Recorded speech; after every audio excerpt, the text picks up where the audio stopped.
For the hungry boy, scribbles the boarding house waitress on a note of paper, before handing it back to her bewitched customer, after he orders an over-English breakfast that could feed several men. So begins Paul Thomas Anderson's glistening, magnificent Phantom Thread, and it's a moment of rare blitheness in his oeuvre, a light little flirt note, where the film set half a century later, it might be signed off with a smiley face, that sets in motion a far darker, more perverse and conflict-driven romance than most would expect from such breezy beginnings. The hungry boy is Reynolds Woodcock, a high-end couturier played by Daniel Day-Lewis with a perma-arch, stately air worthy of that splendid name. Waitress is Alma, Vicky Creeps, a soft-spoken Belgian immigrant with hidden steel in her nerves. Her note is not the last time the matter of his appetite will be brought up between them, though it won't always be over breakfast, or over food at all.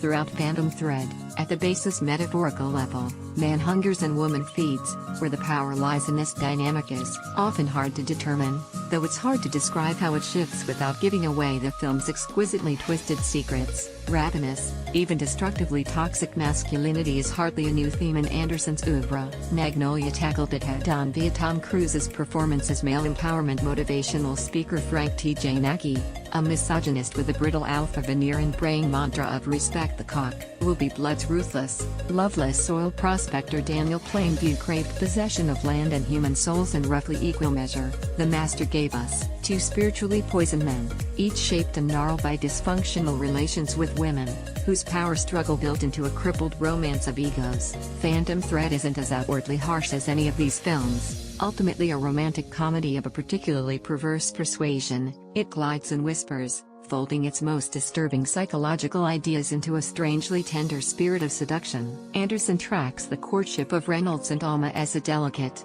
push-pull affair, each partner severely reactive to the other's acts of charity or cruelty. Yet a fundamental glitch in their relationship is established as early as the first date.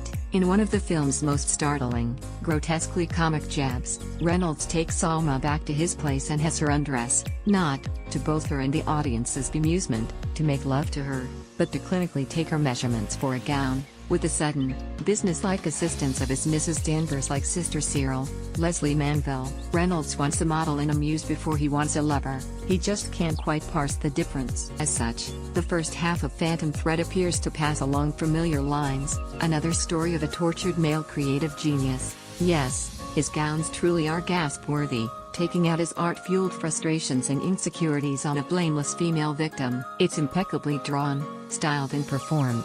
Yet a nagging feeling sets in that we don't particularly need to see a reiteration of that narrative in 2017, where the grim reality of powerful men, and male creators, in particular, abusing vulnerable women to advance their own work has been made all too plain in Hollywood and beyond. Phantom Thread may be set in 1950s London, but the gender politics it illustrates are, unhappily, still very much on trend. But Alma and Anderson have a surprise in store for us, as she gradually begins to assert herself in ways that aren't immediately perceptible, steering their relationship into obliquely sadomasochistic territory.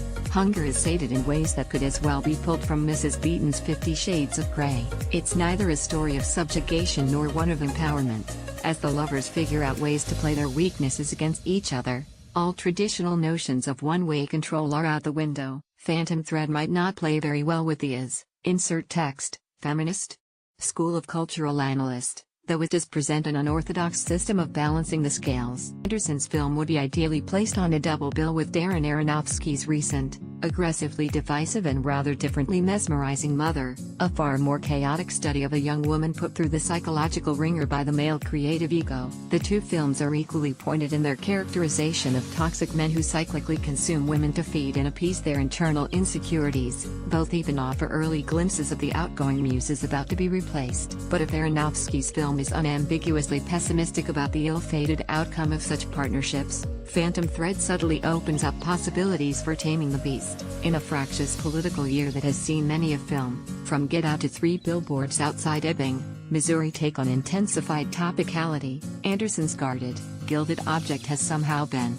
released into its optimum moment, a time when the manifold forms of male-female abuse that enable art are being placed under the microscope, and any solutions are up for discussion.